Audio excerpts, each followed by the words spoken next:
Sarah Martinez had always been different from the other skydivers at Thunder Valley Drop Zone. While the men talked loudly about their weekend jumps and showed off their expensive gear, she quietly folded her parachute in the corner, double-checking every line and buckle. Her methodical approach earned her eye rolls and whispered comments about being too careful, too slow, too anxious. The morning sun cast long shadows across the airfield as Sarah arrived for what would become the most important day of her life. She had been skydiving for 3 years, but the tight-knit group of experienced jumpers still treated her like an outsider. Marcus, the self-appointed leader of the group, barely acknowledged her presence as she signed in for the group jump they had planned for weeks. "Hope you can keep up today." Martinez called out Jake, a cocky jumper with over 500 jumps under his belt.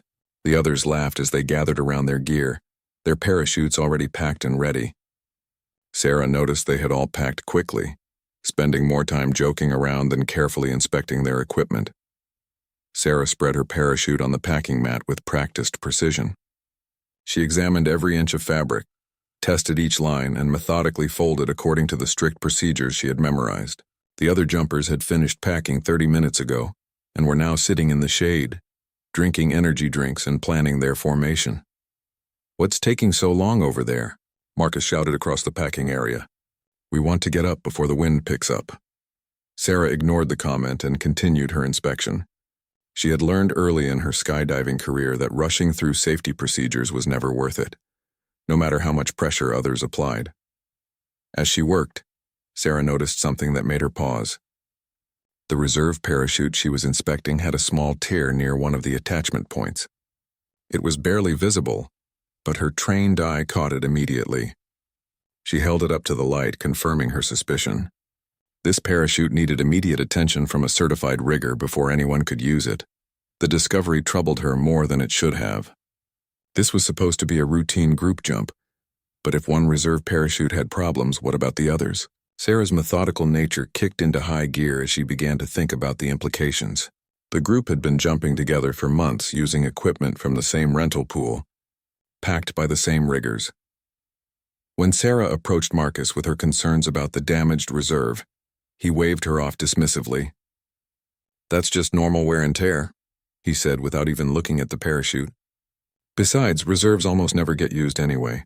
Stop being so paranoid and get your gear ready." The other jumpers nodded in agreement, eager to get airborne. They had been planning this jump for weeks, and the weather conditions were perfect. Sarah stood there holding the damaged parachute, feeling the familiar sting of being dismissed by the group. But something deeper than embarrassment was gnawing at her. Her instincts, honed by years of careful attention to detail, were screaming that something was wrong. Against her better judgment, Sarah decided to join the group jump anyway. She carefully packed her own parachute, taking extra time to ensure everything was perfect. As the group loaded into the twin-engine aircraft, Sarah found herself squeezed into the back corner, watching as the others laughed and joked about their planned formation. The plane climbed steadily toward their jump altitude of 14,000 feet. Sarah looked out the small window at the patchwork of fields below, trying to shake the uneasy feeling that had settled in her stomach. The damaged reserve parachute she had found was still on her mind, but she tried to focus on the jump ahead. Marcus was going over the jump plan one more time, his voice barely audible over the engine noise. They would exit in a tight formation, link up quickly, and perform a series of moves they had practiced on the ground. Sarah's role was simple: stay out of the way and try not to mess up the formation. As they approached jump altitude, the familiar pre-jump routine began. Everyone checked their gear one final time, though Sarah noticed the others barely glanced at their equipment. The jumpmaster opened the door, and cold air rushed into the cabin. The moment that would change everything was just minutes away. Standing at the door, Sarah felt the wind buffeting her face and watched the ground far below. The other jumpers were lined up behind her, ready to exit together in the formation they had planned.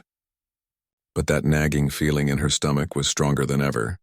Something about this jump felt different, and Sarah couldn't shake the sensation that her careful attention to detail was about to become more important than anyone realized. The jumpmaster gave the final altitude call. They were at 14,000 feet and it was time to go. Sarah looked back at her fellow jumpers one last time, noting their confident smiles and casual attitudes. None of them had any idea that their dismissive treatment of her methodical approach was about to become a matter of life and death. The red light turned green, and the jump master yelled, "Go!" Sarah stepped into the void, beginning a free fall that would test everything she had learned about skydiving and reveal just how important her careful, methodical approach really was. The first few seconds of free fall felt perfect. Sarah stabilized quickly and watched as the other jumpers formed their planned formation below her. Marcus was in the center, with Jake and 3 others linking arms in a star pattern. The formation looked textbook perfect against the blue sky. And for a moment, Sarah allowed herself to enjoy the rush of falling through the air at 120 miles per hour. But her moment of peace was shattered when she saw Jake suddenly break away from the formation. At first, she thought it was planned, but his body language was all wrong. Instead of the controlled movements of an experienced skydiver, Jake was tumbling erratically, his arms flailing as he reached desperately for his ripcord. Sarah watched in horror as Jake pulled his main parachute. The pilot chute deployed normally, but then something went terribly wrong. The main parachute began to emerge from its container, but instead of inflating properly, it twisted into a streaming mess of fabric and lines. Jake was falling with a malfunction, spinning helplessly as his useless main parachute fluttered above him like a broken kite. The other jumpers in the formation were so focused on maintaining their positions that they hadn't noticed Jake's emergency. Sarah immediately abandoned her own position and dove toward Jake, using her body position to fly horizontally through the air. She had trained for this scenario in ground school, but seeing it happen in real life was terrifying. As Sarah approached Jake, she could see the panic in his eyes behind his goggles. He was pulling frantically on his main parachute lines, trying to clear the malfunction, but the twisted fabric wasn't responding. Valuable seconds were ticking away, and they were burning through altitude at an alarming rate. If Jake didn't get a good parachute open soon, he would hit the ground at terminal velocity. Sarah flew close enough to make eye contact with Jake and made cutting motions with her hand across her throat, the universal signal to cut away the malfunctioned main parachute and deploy the reserve. But Jake seemed frozen with panic, unable to follow the emergency procedures he had learned years ago. They had fallen below 8,000 feet now, and Sarah knew they were running out of time. She could see the other jumpers finally noticing the emergency, but they were too far away to help. It was up to her to somehow get through to Jake and convince him to deploy his reserve parachute before it was too late. Sarah maneuvered herself directly in front of Jake and grabbed his shoulders, forcing him to look at her. She pointed to his cutaway handle with exaggerated movements, then to his reserve ripcord. Jake nodded frantically, understanding what he needed to do, but when he reached for his cutaway handle, his gloved hands couldn't find it. The panic was making Jake clumsy, and Sarah realized with growing dread that he might not be able to save himself. She had read about situations like this in skydiving magazines, where experienced jumpers froze up during emergencies and were unable to perform simple procedures they had practiced hundreds of times. They were down to 5,000 feet now, approaching the altitude where even a perfectly functioning reserve parachute might not have enough time to fully inflate before impact. Sarah made a split-second decision that went against everything she had been taught about skydiving safety. She reached across and grabbed Jake's cutaway handle herself. The moment she pulled the handle, Jake's malfunctioned main parachute separated from his harness and flew away. But now came the critical part. Jake still needed to deploy his reserve parachute, and he seemed paralyzed with fear. Sarah grabbed his reserve ripcord and looked him directly in the eyes, waiting for his nod of consent before pulling it. Jake managed a quick nod, and Sarah yanked his reserve ripcord with all her strength. For a heart-stopping moment, nothing happened. Then the reserve parachute began to emerge from its container, the pilot chute catching the air and pulling out the main canopy. Sarah held her breath as the reserve parachute inflated above them. But something was wrong. The reserve parachute was opening, but it wasn't inflating properly. Sarah could see immediately that several of the suspension lines were tangled, causing the parachute to take on a crescent shape instead of the full rectangular canopy it should have been. Jake's descent was slowing, but not nearly enough. He was still falling too fast for a safe landing. As Sarah watched Jake drift away under his partially inflated reserve, she realized that her discovery of the damaged parachute that morning had been just the tip of the iceberg. There were serious problems with the equipment at Thunder Valley Drop Zone, and now Jake was paying the price for everyone's casual attitude toward safety procedures. Sarah deployed her own parachute and immediately began calculating where Jake would land. With his damaged reserve, he was descending much faster than normal and had limited control over his direction. She could see him pulling desperately on his steering lines, trying to guide himself toward the landing area, but the malformed parachute wasn't responding properly. The ground was rushing up to meet them both, and Sarah realized that Jake's ordeal was far from over. Even if he survived the hard landing he was about to experience, the other jumpers were still in the air above them, and she couldn't shake the feeling that Jake's equipment failure wasn't an isolated incident. Her methodical approach to safety had taught her that problems usually came in clusters, especially when basic maintenance and inspection procedures were ignored. As she guided her own parachute toward Jake's projected landing spot, Sarah began to understand that this emergency was just the beginning of a much larger crisis. The same careless attitude that had led the group to dismiss her safety concerns was about to put all their lives in danger, and she might be the only one prepared to deal with what was coming next. Jake hit the ground hard in a field about half a mile from the designated landing area. Sarah watched from above as his partially inflated reserve parachute dragged him across the rough terrain before he managed to activate his cutaway system and free himself from the tangled lines. Even from 1,000 feet up, she could see that he was moving, which meant he had survived the impact. Sarah guided her parachute toward Jake's location, landing smoothly about 50 yards away from where he lay in the grass. She quickly gathered her parachute and ran to his side, finding him conscious but badly shaken. His left ankle was clearly broken, twisted at an unnatural angle, and he had deep cuts on his face from being dragged through the rough field. "I thought I was going to die up there," Jake whispered, his voice trembling. "If you hadn't helped me, I never would have gotten my reserve out in time." The cocky attitude he had displayed just an hour earlier was completely gone, replaced by the humbling realization of how close he had come to death. Sarah used her radio to call for emergency medical assistance and then began treating Jake's injuries with the first aid supplies from her emergency kit. As she worked, she kept looking up at the sky, watching for the other jumpers' parachutes to appear. They should have been under canopy by now, but she couldn't see any sign of them in the blue expanse above. Her radio crackled to life with frantic transmissions from the drop zone. "All jumpers, this is base. We have reports of multiple equipment malfunctions. Confirm your status immediately." Sarah felt her stomach drop as her worst fears began to materialize. Jake's malfunction hadn't been an isolated incident after all. Through the static, she could hear Marcus's voice, strained with barely controlled panic. "Base, this is Marcus. I've got major line twists on my main, and it's not responding to input. I'm going to try to kick out of them, but I might need to go to reserve." Before Base could respond, another voice cut through the radio chatter. It was Tom, one of the other jumpers in their group. "I've got a bag lock. My main is stuck in the container and won't come out. I'm pulling my reserve now." Sarah's hands moved automatically as she continued treating Jake's injuries, but her mind was racing. A bag lock was a serious malfunction, where the main parachute gets stuck partway out of its container, usually because of improper packing or worn equipment. Combined with Marcus's line twists and Jake's earlier complete malfunction, it was clear that something was systemically wrong with the parachutes at Thunder Valley Drop Zone. The radio traffic was becoming increasingly chaotic as more problems emerged. Sarah heard Danny, the youngest member of their group, reporting that his reserve parachute wouldn't deploy after he had cut away his malfunctioned main. "The reserve handle won't budge," he shouted over the radio. "It feels like it's stuck or something." Sarah looked up at the sky and finally spotted the jumpers. She could see 3 parachutes deployed, but they were all flying erratically.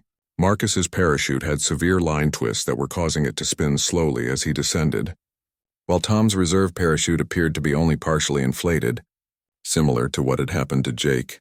But it was Danny who was in the most immediate danger. Sarah could see his tiny figure in the sky, falling without any parachute at all.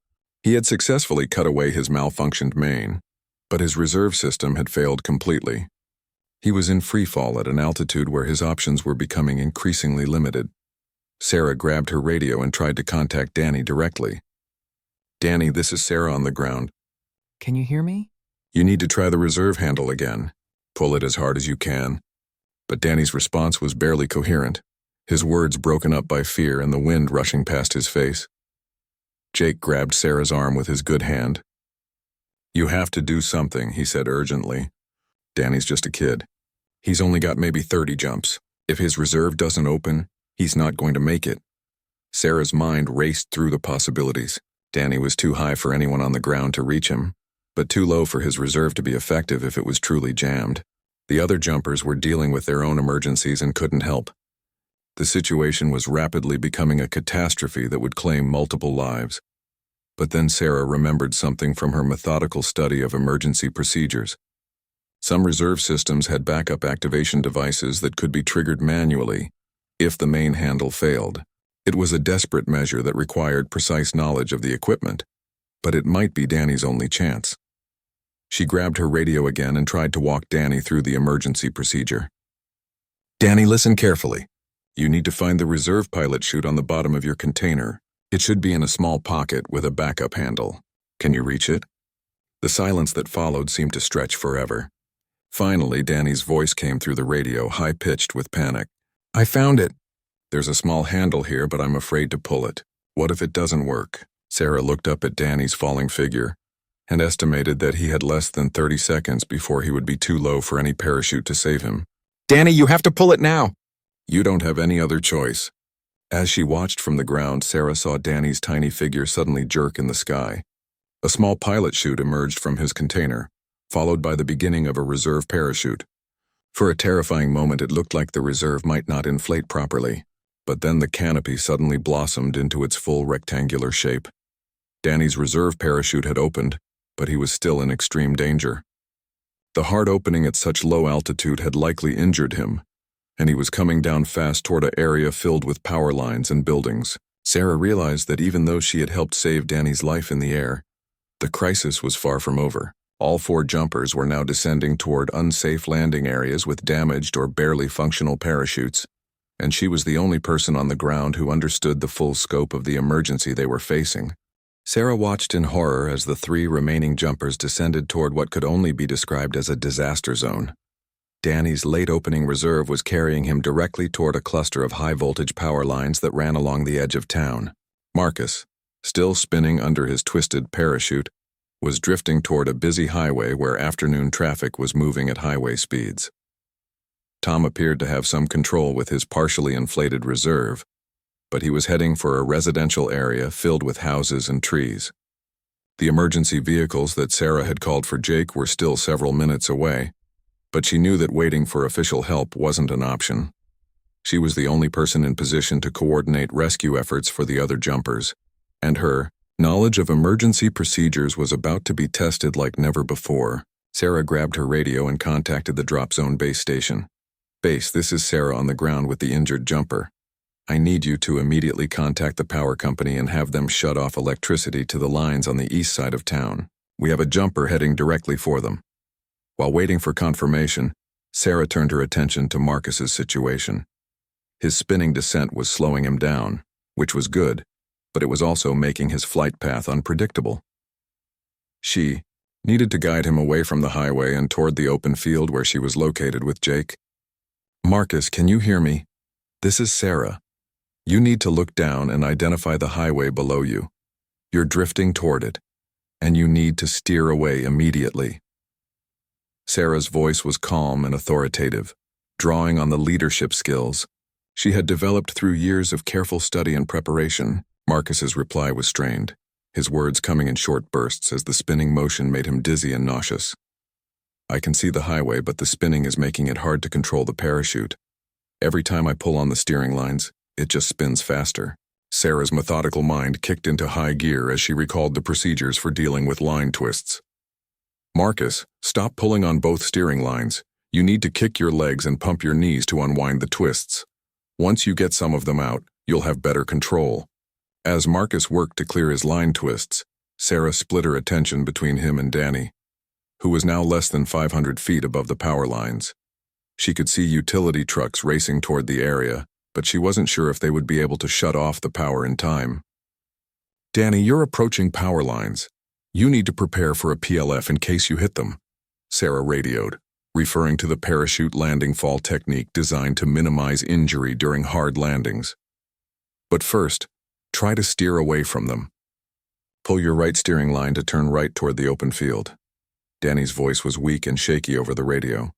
"I'm pulling as hard as I can, but the parachute isn't turning much. I think some of the steering lines might be damaged." Sarah realized that Danny's backup reserve deployment had likely caused damage to the parachute system, limiting his ability to control his descent. Sarah made a split-second decision that would have shocked her fellow jumpers just hours earlier. She instructed Jake to stay put and began running across the field toward the power lines, knowing that she might be the only person who could help if Danny's situation went from bad to worse. As she ran, Sarah coordinated rescue efforts over her radio. She contacted local emergency services and provided precise GPS coordinates for each jumper's projected landing site.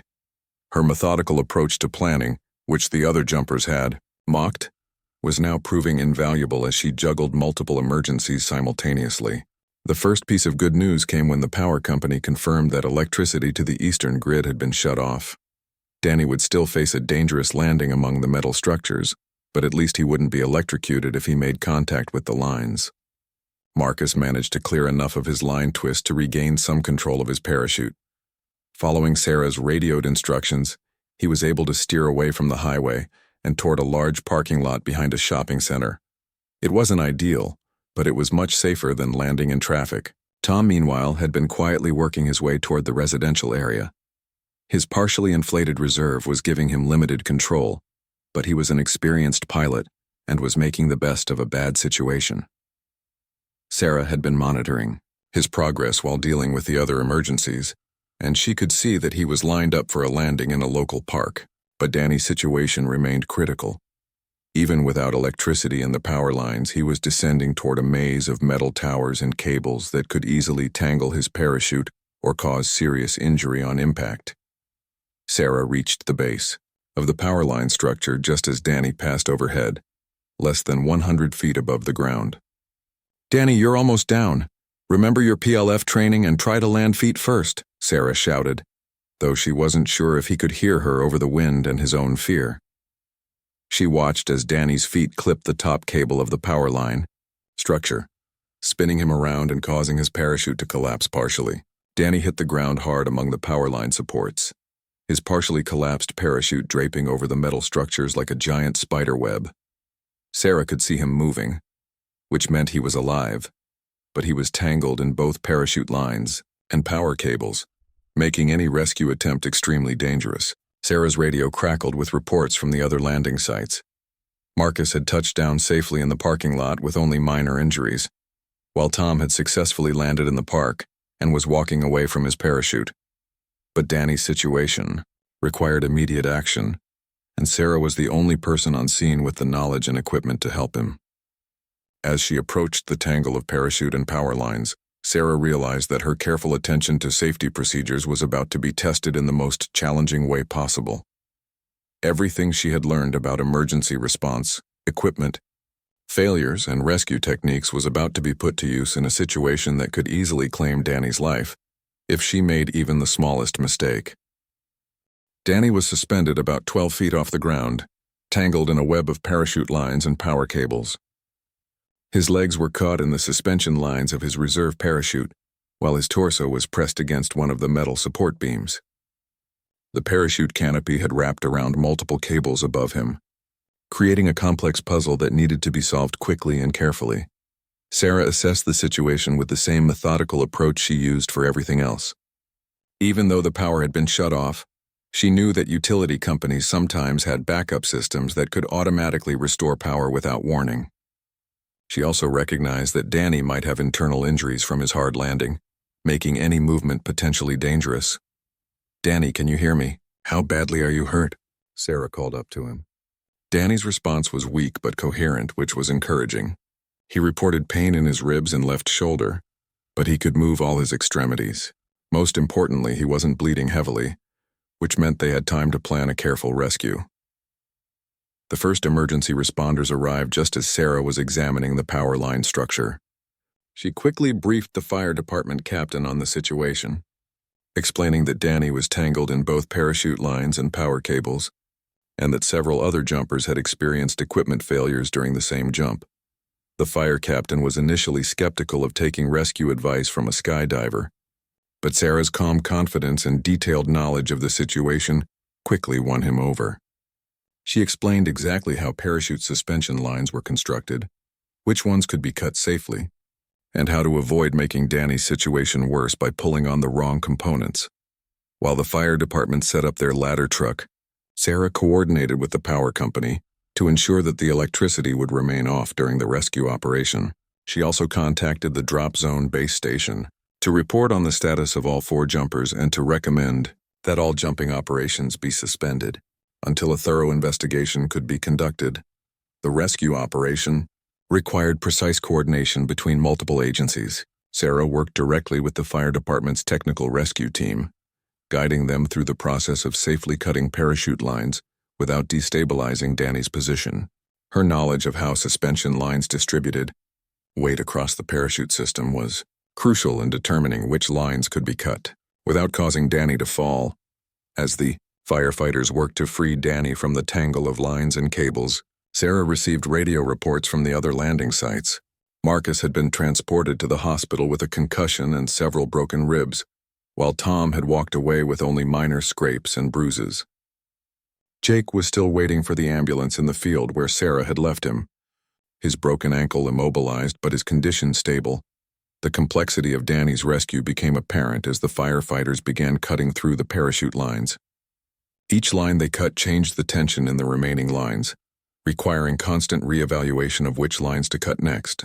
Sarah found herself serving as the technical advisor for the entire operation, her years of studying parachute systems providing the expertise needed to safely extract Danny from his aerial prison. After nearly an hour of careful work, the rescue team finally freed Danny from the last of the parachute lines. He was lowered to the ground on a backboard and immediately transported to the hospital for evaluation of his injuries. Despite the terrifying circumstances of his landing, his injuries turned out to be relatively minor: 3 cracked ribs, a dislocated shoulder, and multiple bruises and cuts. As the emergency vehicles departed and the scene began to clear, Sarah found herself alone beneath the power lines, looking up at the torn parachute fabric still hanging from the cables. The magnitude of what had happened was finally beginning to sink in. 4 experienced skydivers had suffered serious equipment malfunctions during a single jump, and only her methodical approach to safety and emergency procedures had prevented multiple fatalities. Sarah's radio crackled one final time as the drop zone owner's voice came through. "Sarah, this is Thunder Valley Base. We need you to come in immediately for a debrief. The FAA is on their way, and they want to talk to you about what happened up there today." As Sarah walked back toward the drop zone, she thought about the irony of the situation. The same careful attention to detail that had earned her the dismissive treatment of her fellow jumpers had ultimately saved their lives. Her insistence on thorough equipment inspections, proper emergency procedures, and methodical safety practices had been vindicated in the most dramatic way possible. The damaged reserve parachute she had discovered that morning had been just the beginning. Sarah realized that her discovery had actually uncovered a systematic problem with equipment maintenance at Thunder Valley Drop Zone. The casual attitude toward safety that pervaded the jumping community had nearly led to a catastrophe that would have claimed multiple lives, but even as she reflected on the day's events, Sarah knew that her role in this crisis wasn't over yet. The FAA investigation would require detailed testimony about the equipment failures and the rescue operations. More importantly, changes would need to be made to prevent similar incidents in the future, and Sarah's expertise would be crucial in developing new safety protocols. As she approached the drop zone buildings, Sarah could see investigators already examining parachute equipment and interviewing witnesses. The casual, dismissive atmosphere that had characterized the morning's preparations was gone, replaced by the serious recognition that systematic failures in safety procedures had nearly led to tragedy. Sarah's methodical approach was no longer seen as excessive caution. It was now recognized as the standard that everyone should have been following all along. The FAA investigation took 3 weeks to complete, and its findings were more damning than anyone had expected. The investigators discovered that Thunder Valley Drop Zone had been using parachute equipment well beyond its recommended service life, with some reserves not having been properly inspected or repacked in over 2 years. The damaged parachute Sarah had found that morning was just one of dozens that should have been removed from service months earlier. The investigation revealed that the drop zone's head rigger had been falsifying inspection records to save money on equipment replacement costs. Multiple parachutes in the rental fleet had serious defects that made them unsafe for use. But these problems had been hidden from both jumpers and regulatory authorities through fraudulent documentation. Sarah found herself at the center of the investigation, not as a suspect but as the key witness whose observations and actions had prevented what could have been the worst skydiving accident in the state's history. Her detailed knowledge of equipment failures and emergency procedures made her testimony crucial in understanding exactly what had gone wrong and why. The other jumpers who had been involved in the incident had a very different perspective on Sarah's role than they had expressed just weeks earlier. Marcus, still recovering from his concussion, publicly thanked Sarah for coordinating the rescue efforts that had saved his life. Jake, whose ankle was healing slowly, admitted that his dismissive attitude toward Sarah's safety concerns had been both wrong and dangerous. Danny, the youngest member of the group, was perhaps the most affected by the experience. His near-death encounter had given him a profound appreciation for proper safety procedures, and he sought out Sarah as a mentor to help him develop better habits and knowledge. The cocky attitude that had characterized the group's approach to skydiving was replaced by a sober recognition of how dangerous their sport could be when proper procedures weren't followed. The Thunder Valley drop zone was shut down permanently following the investigation. The owner faced criminal charges for knowingly operating with unsafe equipment, while the head rigger lost his certification and faced potential jail time for falsifying safety records. The incident sent shockwaves through the regional skydiving community and led to enhanced inspection requirements. At drop zones across the state, Sarah was approached by several drop zones to serve as a safety consultant, helping them develop more rigorous equipment inspection and maintenance protocols. Her methodical approach, once seen as excessive, was now recognized as the gold standard for safety in skydiving operations. She also began teaching emergency response courses for skydivers, focusing on the kind of systematic problem-solving that had enabled her to coordinate multiple rescue operations simultaneously. The incident also led to changes in skydiving training programs. Sarah worked with instructors across the region to develop new curriculum that emphasized the importance of thorough equipment inspections and proper emergency procedures. Her experience became a case study used in ground schools to illustrate how attention to detail and methodical preparation could mean the difference between life and death. 6 months after the incident, Sarah attended a regional skydiving safety conference, where she was invited to speak about equipment failures and emergency response. As she stood before an audience of experienced jumpers and industry professionals, she reflected on how dramatically her life had changed since that morning when she had been dismissed and ignored by her fellow jumpers. The conference audience listened intently as Sarah described the systematic failures that had led to the multiple malfunctions and the importance of maintaining rigorous safety standards, even when others might pressure you to cut corners. Her presentation emphasized that safety in skydiving wasn't just about individual preparation, but about creating a culture where methodical attention to detail was valued and respected. Marcus, Jake, Tom, and Danny were all in the audience for Sarah's presentation. When she finished speaking, they joined in the standing ovation that acknowledged not just her technical expertise, but her courage in maintaining high standards despite social pressure to conform to more casual attitudes. After the conference, the 4 men approached Sarah privately to thank her once again for saving their lives. Marcus, who had been the most dismissive of her careful approach, spoke for the group when he said, "We were idiots to ignore you and make fun of your attention to detail. If you hadn't been there that day, we'd all be dead." Sarah's response was characteristically measured and thoughtful. "The real tragedy would have been if we hadn't learned anything from what happened. Equipment can fail, but we can't afford to fail in our preparation and response." The incident at Thunder Valley Drop Zone became a turning point, not just for Sarah, but for the entire regional skydiving community. The casual attitude toward safety that had once been common was replaced by a new culture of rigorous preparation and mutual accountability. Drop zones implemented more thorough equipment inspection protocols, and jumpers began taking emergency training more seriously. Sarah continued skydiving, but now as a respected leader in the safety community, Rather than an outsider who was dismissed and ignored, her methodical approach was no longer seen as excessive caution, but as the professional standard that everyone should strive to meet. The woman who had once been told she was too careful and too slow had proven that those same qualities could make the difference between life and death when everything went wrong at 14,000 feet. The legacy of that terrifying day lived on in the enhanced safety protocols and training programs that Sarah helped develop.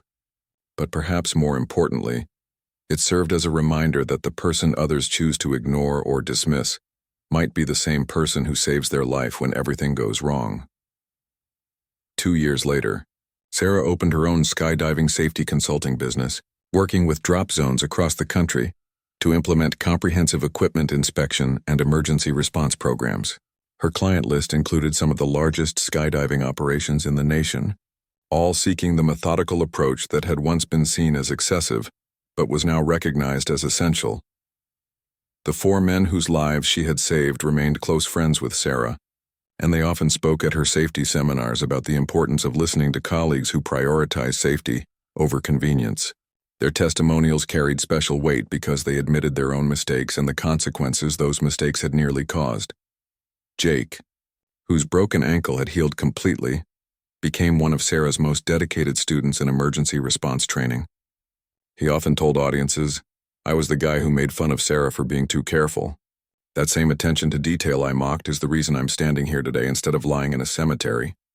Danny, the youngest member of the original group, went on to become a certified instructor himself, but only after completing Sarah's comprehensive safety training program. He credited Sarah not just with saving his life, but with teaching him that true confidence in skydiving came from thorough preparation, not from taking unnecessary risks. Marcus became a safety officer at his local drop zone, implementing many of the protocols that Sarah had developed. He frequently shared the story of how his dismissive attitude toward safety concerns had nearly cost him and his friends their lives, emphasizing to new jumpers that listening to safety-conscious team members wasn't optional. It was essential. Tom, who had emerged from the incident with the fewest injuries, dedicated himself to equipment maintenance and became a certified rigger. He worked closely with Sarah to develop new inspection checklists and maintenance schedules that helped prevent the kind of systematic failures that had occurred at Thunder Valley Drop Zone. The Thunder Valley incident became a mandatory case study in skydiving instructor certification programs, ensuring that future generations of skydivers would learn about the importance of equipment inspection, emergency preparedness, and respecting team members who prioritize safety. Sarah's story became legendary in the skydiving community, not just for her heroic actions during the emergency, but for her unwavering commitment to safety principles even when others tried to pressure her to compromise. As Sarah's reputation grew, she was invited to speak at international skydiving conferences and safety symposiums. Her message was always the same, that safety in extreme sports required not just individual preparation, but a culture where methodical attention to detail was valued and where every team member's concerns were taken seriously. The most powerful moment in Sarah's presentations always came when she displayed photos of Marcus, Jake, Tom, and Danny at recent skydiving events, healthy and alive, pursuing the sport they loved with a new appreciation for proper safety procedures. She would tell her audiences, "These 4 men are alive today because we learned that being careful isn't being scared. Being careful is being smart." Sarah's transformation from dismissed outsider to respected safety leader became an inspiration for skydivers around the world who felt pressure to compromise their safety standards to fit in with more cavalier groups. Her story proved that maintaining high standards, even in the face of social pressure, wasn't just the right thing to do morally. It could literally be the difference between life and death.